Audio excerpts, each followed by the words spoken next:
Hey everybody, what's going on? Hellmite here, bringing you another video from Grab the Lantern today. It's Tuesday and the patch notes for patch 10.21 have been posted, and that means it's time for another patch note rundown. As always, I'll be going through the biggest changes in this week's patch and letting you guys know what you could be looking forward to in the coming weeks, especially in terms of changes for your favorite champions. Now, 10.21 is again a very small patch. Generally, this is just for Riot to balance things out for the end of the ranked season, because obviously this doesn't affect pro play at all. The pros are locked in on a patch that nothing will change in regards to them. So this is Riot trying to generally keep things stable while also knocking down some of the top tier outliers and buffing up some champions that they feel could use some love. Without further ado, let's go ahead and hop right into things.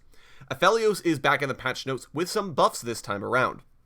Now, obviously, he is not played at Worlds right now. He's just not good enough on the world stage, so Riot feel like they have some room to buff him up, especially given that the pros aren't going to be able to abuse him. Generally speaking, these buffs are not that big of a deal. He gets slightly more lethality out of his passive, and Moonlight Vigil, basically no matter what mode you're using, you're getting more out of it, more damage, more heals, whatever you want to think about, he's getting more out of his R. But really, these two are like the least relevant parts of Aphelios' kit. Like, his passive, you're mostly maxing attack damage and attack speed first. Moonlit Vigil really feels like it takes a backseat to his regular abilities and auto-attacking. So I don't think these are tremendously huge buffs, but if you are an Aphelios player, you will feel slightly better about playing him after these changes go live. Camille has some small nerfs on this patch. She is one of the most prevalent top laners in Elite play, so Riot are trying to nerf down her split pushing and sustain dueling potential. As such, the bonus attack speed she gets out of hookshot has been nerfed by 20% at its maximum rank. Now, generally, this is not an ability you first max, so it doesn't really do much to Camille except for in the later stages of the game. So if you do go late with Camille, you'll feel a little bit weaker than you would normally, but if you're getting 20-minute wins with this character, you probably don't care too much. Corki is getting a small buff on this patch as well. Riot are trying to buff up his early game in order to help him feel a little bit better about playing in the mid lane. As such, Q's AD ratio has been increased by a very small amount, so it should hurt a lot more when he lands it, but mostly this is to make sure he doesn't get shoved in quite as easily in the early stages of the game. Graves is getting nerfed on this patch. I don't know if you guys have seen Selfmade's Graves at Worlds, but it has been awesome. But that's because Graves is a little bit overtuned at the moment. Riot are trying to nerf him down, especially in Elite Jungle. The bonus armor he gains from Quick Draw has been reduced by 2 at all ranks, so he won't be getting nearly as much out of that as he used to before. And remember, he can stack up that armor buff as well, so this is a more significant nerf than it looks. It looks like, oh, who cares, 2 armor, but because he can stack it multiple times, it does make sense that this is a fairly significant nerf to Graves. He will take much more damage while just clearing through the jungle or while skirmishing, so you should feel a little bit easier able to fight him.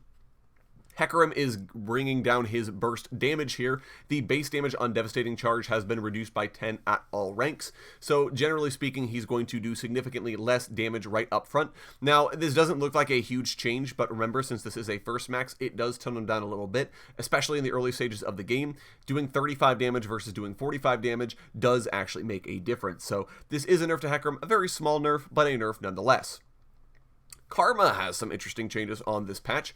I do think they're technically buffs overall, but so the mantra cooldown refund while striking abilities has been increased by actually a decent amount. First and foremost, the breakpoints at which the cooldown refund increases have been reduced by 1 level per. So instead of getting more cooldown reduction at level 7 and 13, she now gets it at level 6 and 11, which is a big deal because that means that she gets the cooldown refund earlier in the game, and it's been buffed up as well by a full second by the time she hits level 11. So that's a 5-second refund on mantra. That means that as long as she's hitting her abilities, she's getting some pretty spicy cooldown reduction on her ultimate and being able to proc it more often.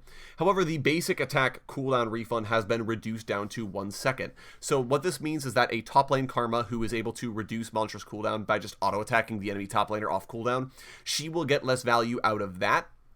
But if she's able to hit her spells on that enemy top laner, she'll be able to sort of make up for the difference, at least when she hits level 6. So that is an interesting change. I do like kind of where that's at. Also, Mantra's cooldown was just straight reduced by 5 seconds at its earliest level. So that means Karma will always have Mantra up more often, which is a pretty decent power bump for Karma, basically across the board. Top lane Karma, I think, is the only one that's a little hurt by this, but every other Karma really likes these changes. Lee Sin has some small buffs on this patch. His AD growth has gone up, so he'll be able to scale a little bit better into the later stages of the game.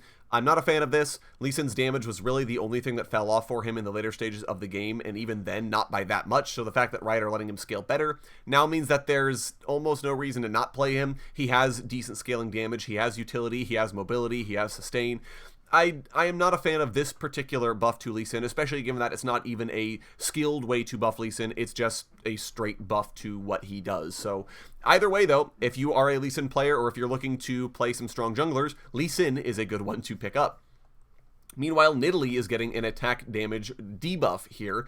It's going down to 58 at the start of the game. Again, this doesn't look like a huge change, but given that, especially in the early stages of the game, a lot of your damage is your auto-attacking, especially in terms of clearing jungle camps. This means that Nidalee will clear slower because she's not doing as much damage. She'll take more damage from jungle camps and be slightly weaker in the sort of early level skirmishes that she tends to get into. So this is a decent nerf to Nidalee without completely reducing her ability to be played. Pantheon is getting some nerfs on this patch, specifically in regards to his support playstyle. It's been really spiking in popularity because he's able to provide just such solid CC on top of the durability from Aegis protection that just kind of prevents him from taking any damage on the backswing. So Riot are trying to move some power from his base damage to his AD ratios. This reduces the early lane kill threat that Pantheon can bring to the table, while also allowing solo lane Pantheons to still be able to scale up because they're able to get their items faster, which means that they are able to sort of overcome these nerfs much more quickly. They'll still break even ideally, but they won't be as hurt by the early game nerf. Comet Spear's damage has been dropped by 5 across all, well actually only at level 1, it's dropped by 25 at maximum level, but the AD ratio has been increased by 0.15, so he is able to, especially if you've got a full first item, by the time you finish maxing Comet Spear, you should be at about the same damage that you're used to. The critical damage has also been decreased as well, but the bonus attack damage has been increased as well, so either way you're still breaking even. The Mortal Will bonus damage ratio though has been increased across the board though, so technically that's a very small buff, but generally speaking, this does hurt support Pantheon. We'll see if it's enough to get him out of the game. He will be doing slightly less damage, but he still has the invulnerability and point-and-click crowd control, so that is still an asset going for him, but we'll kind of see where he ends up after the changes. Samira is getting nerfed on this patch. I know a lot of people are excited to hear about that, but really, I don't think she's in that good of a spot. I'm not upset to see her in the patch notes, but I am happy with the direction Riot are taking these nerfs, because Riot are trying to reduce her early game safety and mobility.